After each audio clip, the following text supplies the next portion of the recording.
Hi everybody, it's Kim Hughes. Today we are going to talk about how to present yourself online using programs like Zoom, any online like Facebook Live, Skype, whatever that may be. And it's how to get ready and prepare yourself for a virtual meeting.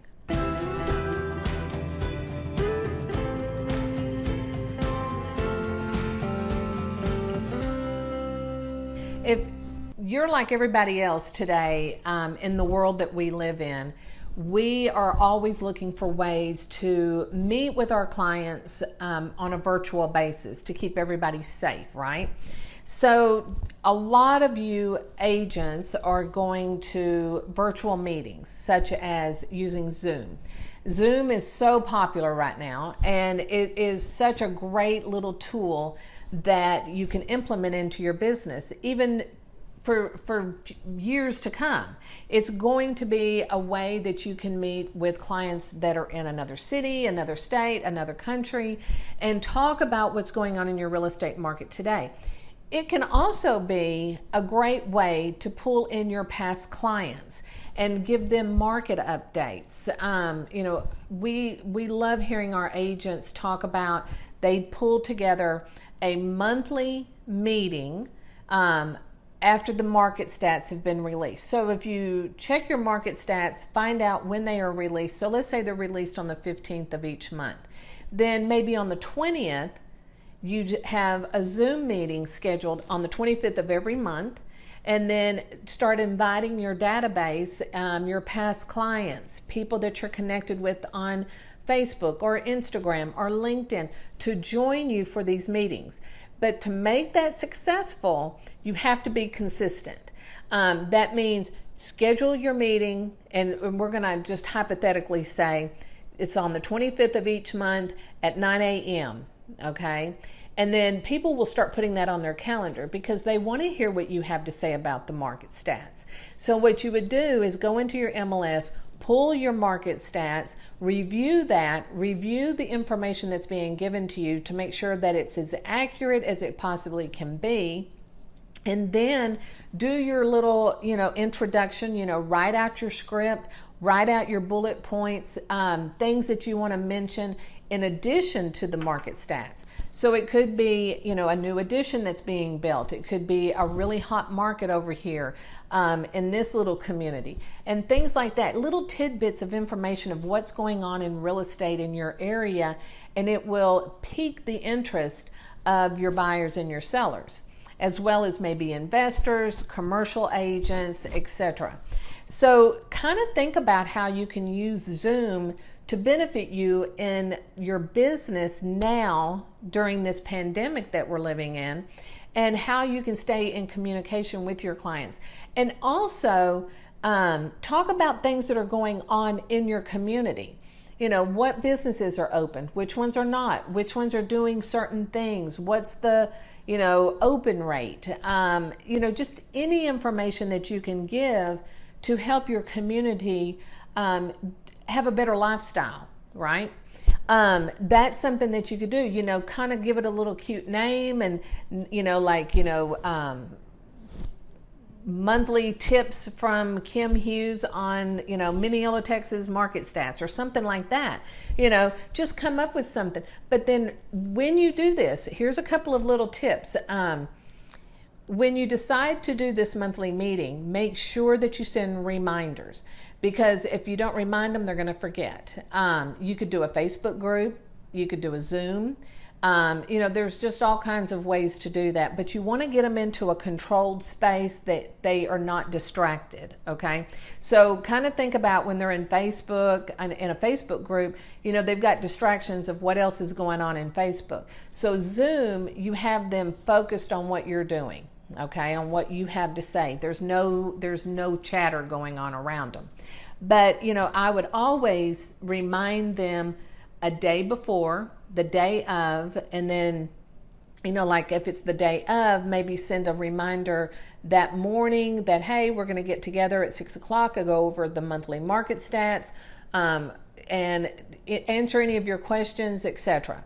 And then remind them like an hour before, maybe 30 minutes before, and then 10 minutes, because people get distracted, and they, if they are working on something, they might lose track of time. If they're trying to get their kids ready for something, or they have kids running around the house, they may get distracted and forget the time.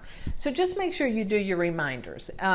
They will appreciate it. It's not overbearing. It's just reminding them. If they don't want to go, they may send you an email and just say, hey, I don't want to do this. Take me off your list. Okay, great. Because you don't want people in the Zoom meeting that don't really care to be there. So just make sure you kind of, figure that out, what you want to do. If you need some extra tips on that, just let me know. We'll be more than happy to help you out. And you can always go to my Facebook group. It's a private Facebook group called Real Estate Success Tools. This is some things that we talk about in the group to help you with your business. So take a look at it, see if it's something you're interested in, and join. We'd love to have you. Okay, so here are the 5 tips that I'm going to give you on how to conduct this meeting. So when you are getting ready for a Zoom meeting, you want to look presentable. You don't have to be perfect in everything, but you want to look nice. You want to wear your makeup, or, be shaven, and take care of the way you are appearing to everybody else. For women, put on some makeup, fix your hair, wear a nice blouse, make sure you have a nice backdrop. Not everybody can have the most perfect backdrop, but at least look at your backdrop and do it in a private setting. So you may have to go in your bedroom and shut the door. You may have to go out in your garage. You may have to go in your backyard, whatever that may be. Even if you have to go sit in your car to get that quiet time, make sure you do that, because you don't want distractions. Dogs barking, kids, running around screaming and carrying on, TVs, etc. And because you don't want your audience distracted, but you also don't want yourself distracted, okay? So this goes for, Zoom, Facebook, Skype, whatever you're doing. But always look your best. When you look your best, you are your best, and you come across to people as professional, etc. So just make sure you take a few minutes and pull yourself together to look really nice. I've done videos where I've had a baseball cap on, and that's okay. You've got to speak to your audience, and you've got to be comfortable, relaxed, but the majority of the time you need to look 100% professional. You need to prepare for your meeting. So what is it that we're going to talk about during the meeting that you're going to have with Zoom? Are you meeting with a buyer? Are you meeting with a seller? Are you meeting with a group of investors? Are you meeting with, property managers? Who are you talking to? So make sure that you're prepared for that meeting, meaning you're going to do your research. So if you're working with a buyer, you want to research the area that they want to buy a home in, and pull some, MLS properties from the MLS. Maybe email those to them before the meeting so that they can kind of look it over and ask questions, instead of just saying, hey, I found a house at 123 Sioux Street. I'll send that to you later. Send it to them before the meeting. That way they can look at it, and then they can have a discussion with you on it. And that way you're not wasting your time to go look at property. You kind of get that narrowed down during that conversation that you're having on that face-to-face meeting. And then if it's a seller, then of course you want to pull your CMAs, you want to, do the research on the property that they want to sell. Do your research, do your due diligence, get prepared for that meeting. But it's very important that anything that you need to talk to them about, if you can, prepare it and send it to them prior to the meeting. And what I mean by prior, that means giving them ample time to sit down and review the information and make their questions or their comments about it. So if I was having a buyer meeting at 2 o'clock today, I would have yesterday pulled some homes in their area, sent them an email with the links, asked them to look at them, make their notes on, which ones they like, they don't like, what is it they like, etc. And then anything else that I need to ask them. So when they came to the meeting, they're prepared as well. So what could take maybe 20 minutes may take only 10 minutes, right? So make sure that you focus on that with whoever you're meeting with. You have your notes, they have their notes, right? And like I said, that was part of that tip, but the other tip is prepare for the meeting. Make sure that you know what you're talking about, you know what they need, and go from there. Then before the meeting, confirm. So by confirming, you can call them, maybe the day before, the morning of, whatever. Text them, email them, whatever that is going to get the best response, right? So just reminding them of the meeting. And I'm that person that if I have a meeting tomorrow at 2 o'clock, I'm going to confirm tomorrow morning, first thing, when I walk into my office, 8:30, sitting down. I'm emailing everybody that I'm meeting with that day and saying, just want to confirm that we're talking today at 2 o'clock. Here's some information that you may want to look at before we start talking. If you have any questions you want to send me before the meeting so I can prepare, please do so. Simple, easy. And then I'll always say, if something has come up, please make sure to let me know as soon as possible. And then maybe, depending on who I'm talking to, I will text them an hour to 30 minutes before the meeting, just saying, hey, just want to confirm that we're talking today at 2 o'clock. Has any, just making sure nothing has come up. Simple, easy. People appreciate it. They show that you're serious, that you care, and very professional. Very professional. People need to take that and do more with that. Okay. Then the last thing is to practice how you are in front of the camera. You don't have to be, the professional camera part, anchor person or something like that. Just be yourself, but be comfortable in front of the camera. Your hair does not have to be perfect. You do not have to have the perfect background, but you need to be very comfortable in your own skin, okay? So that may mean you doing a few takes, recording it, and playing them back and kind of critiquing yourself. I have a huge habit of saying the word and I try really hard to fix that. I'm not going to. It's just something that happens naturally, and that's just part of my personality. I found that I do that a lot when I'm even having a conversation because I'm thinking. Sometimes my brain is working faster than I can get it out of my mouth. So that's just my personality. But I do try to work on that.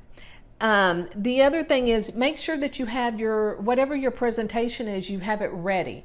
So if you're presenting something to a group of people or even just to one person about maybe you're doing a listing presentation on a virtual basis, and you need to make sure that you know how to do that. You need to make sure that you can flow through your slides, go through everything correctly, make sure it looks good, have somebody else look at it, maybe even get somebody else on Zoom with you, and you have this little testing area and play it through and see if it works. How long does it take? What do I need to reduce to the amount of time, because people have a short attention span. So make sure that you practice and you get really good at what you're doing, and you keep everybody on task, meaning if they kind of start getting off task, you bring them back, and then at the end, if you want to sit and chit chat about things, that's great. But right now we need to focus on the business at hand. So I hope these tips have helped you. I think Zoom is a great product. I think there's some other great products, Facebook groups, Facebook Lives, Facetime, the Amazon Echo. I mean, there's so many resources for you to tap into that you can do virtual meetings with your clients and save yourself a lot of time and their time and really hone in on what needs to be done. So if you have any questions about this, let me know. Write it in the comments. If you really enjoyed this video and you found it helpful, I would appreciate it if you'd give me a thumbs up. If you would like to subscribe, all you have to do is hit the little red button down below, and you will be the first to know when I put out new content and any special surprises that I may come up with. So thank you so much for joining me today. I hope you're having a wonderful day, and we'll see you next time. Bye.